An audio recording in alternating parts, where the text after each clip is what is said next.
Welcome back, Zane here with you, and thank you for joining me again today. In this video, I want to talk about superannuation and why I believe that it's a scam and that we really need to take control of our own retirement funding. And I believe this is more important now more than ever. Now, firstly, what is superannuation? Well, firstly, it was introduced in Australia back in 1992. It was 3% that was mandated for all employers to add on top of their employee salaries that they had to allocate to their nominated super funds. And they realised prior to superannuation coming in that the pension wasn't something that the government was going to be able to fund for everybody. So essentially they were saying, we need you to fund your own retirement, and we don't trust you to invest now to prepare for your own retirement. So what we want you to do, actually what we want your employers to do, is to put money aside into this thing called superannuation, and then when you get to retirement age, 65, then you will be able to access that money. And today, the superannuation rate that employers have to allocate is now 11.5%. So it's gone from 3% when it came in 1992 to 11.5% today. And thankfully for me, I don't have very many employees anymore because it really is something that has been imposed on employers over the years. And I know these days a lot of employers, when they put together a package for a new employee, they are now starting to create their contracts that include superannuation, so that it's not something, I guess, that is added on top of the package or salary commitment or offer that they make to those employees. And understandably so, when you consider how much now employers have to allocate. But in any event, some years ago, I took all of my super, and my wife, we took it out. We created our own SMSF and bought real estate with it. I've recently helped my brother to do the same, although he's going to be setting himself up with a Bitcoin pension. And I'll explain more about that in another video. But really my purpose today is just to get you thinking about superannuation and to consider the returns that you're getting. Now, the thing about super is most people don't really think too much about it while they're in their working prime.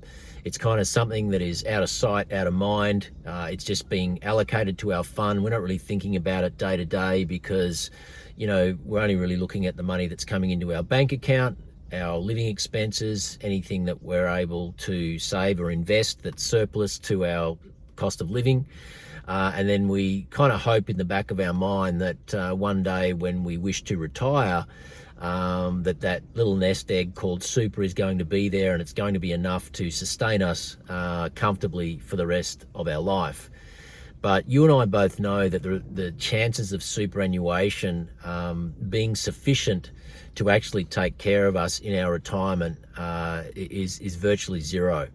And the reason for that is, unless you're you're in the top 5% of income earners and you are accumulating a significant and substantial amount of super as a nest egg, and your fund manager, financial advisor, whatever you want to call it, who is managing your superannuation, unless they're doing an outstanding job, which is very, very rare in the financial services industry, then you're just not keeping up with inflation. So most super funds, and I know this because I was having a look at my brother's returns the other day when I was helping him to roll over his super into an SMSF, they claim to be able to achieve around about 8% per annum.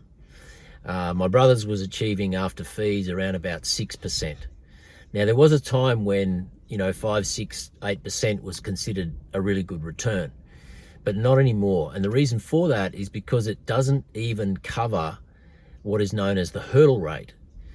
Now, we're told that inflation runs at around about 3, 4% on average, yes, we've had a little spike in recent times, and they've had to tell us that, yes, we've got to get inflation under control, which is why we've had to increase interest rates, I think 12, 13 times maybe in the last 2 years, just to account for the price of eggs and bread and petrol and everything that's going up that everybody can now notice.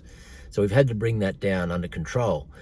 The thing is that the true inflation rate is a lot higher than that. And you can see it in the price of housing, the price of rents, insurance.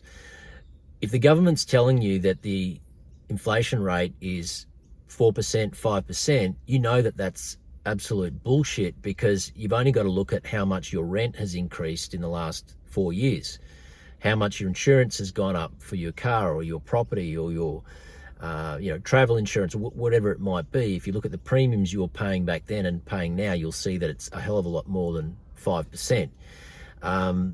If you look at house prices in most Australian cities have gone up by at least 50% since 2020, at least 50%. And so the inflation rate is a lot more than 5%. That's the first thing to realise.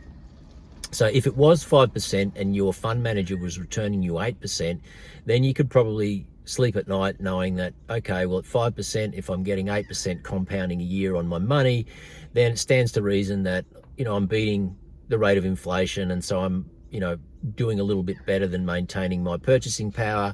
So that's pretty good.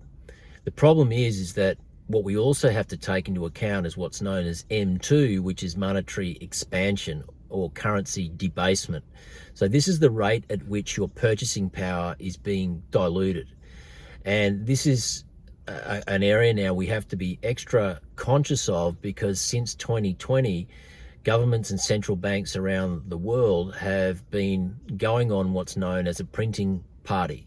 They have printed the currency into oblivion, such that they can essentially create liquidity in the marketplace, give free handouts to those that need it, and all of this liquidity actually in the end finds its way into asset prices, for example, real estate.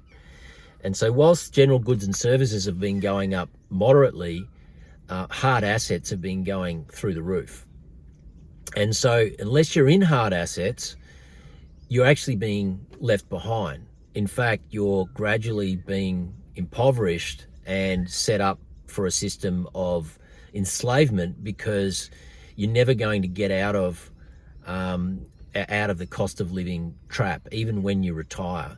And in fact, if you stay at 8% in 20 years, 15 years, 10 years, whatever it is that you plan on retiring, or that you can access your super at today's monetary expansion plus inflation rate, which is widely considered to be at least 15%, if your fund is only generating 8%, then you can see that you're all at sea with a boat, with water filling up in the boat, it's got a leak in it, and you're gradually going to financially sink to the floor. And this is the reason why, it's so important now, and everything I've studied over the last 5 years builds my conviction more and more every day that you and I need to be invested outside this Ponzi scheme financial fiat system into hard assets. Because only those who are in hard assets, i.e. scarce desirable real estate, i.e. Bitcoin, i.e. gold, those are the only ways that we can truly protect our purchasing power. The other issue with superannuation and financial advisors and fund managers is that, and I don't want to pick on anyone here, but it's widely known that it attracts the bottom of the food chain in the financial industry. And the reason for that is because the people who manage superannuation funds, they're not really under close scrutiny from their investors, from their clients, because as I said before, superannuation is kind of an out of sight, out of mind type investment, because the masses are putting money into super. In fact, they're not actually doing it, their employers are, so they don't really have any real attachment to it. They're just hoping that it's going to be there when they get to retirement. And so, the financial community can allocate the lowest of low in terms of skill set fund managers to manage superannuation funds. And so, don't ever expect to get anything more from your super than the absolute base level rate of return. And, I'd kind of encourage you to have a look at your super fund and have a look at what it's returning, because if it is doing anything less than 10%, then you're going backwards. If you're doing anything less than 15%, or you're getting close to 15%, then you're doing okay, but you're still not keeping up with monetary expansion, and that's a problem because you're also going backwards anyway. So really my message today is to consider super. If you're relying on it for retirement and you've got a significant amount in there, you want to think very closely about taking control of that yourself, like I've done, like I've encouraged my members of my family to do, and that I'm helping them do, because I don't believe that we're in a financial environment now where we can just trust that our purchasing power is going to be there when we get to retirement age. I mean, we work 30, 40, sometimes 50 years, like a mouse on the wheel, just getting through life, and we want to get to that stage in life where we feel like we've got some sense that we're going to have a good quality standard of living, but most people are totally blind to the fact that that's simply not going to be the case. And maybe the pension's going to be there, maybe it's not.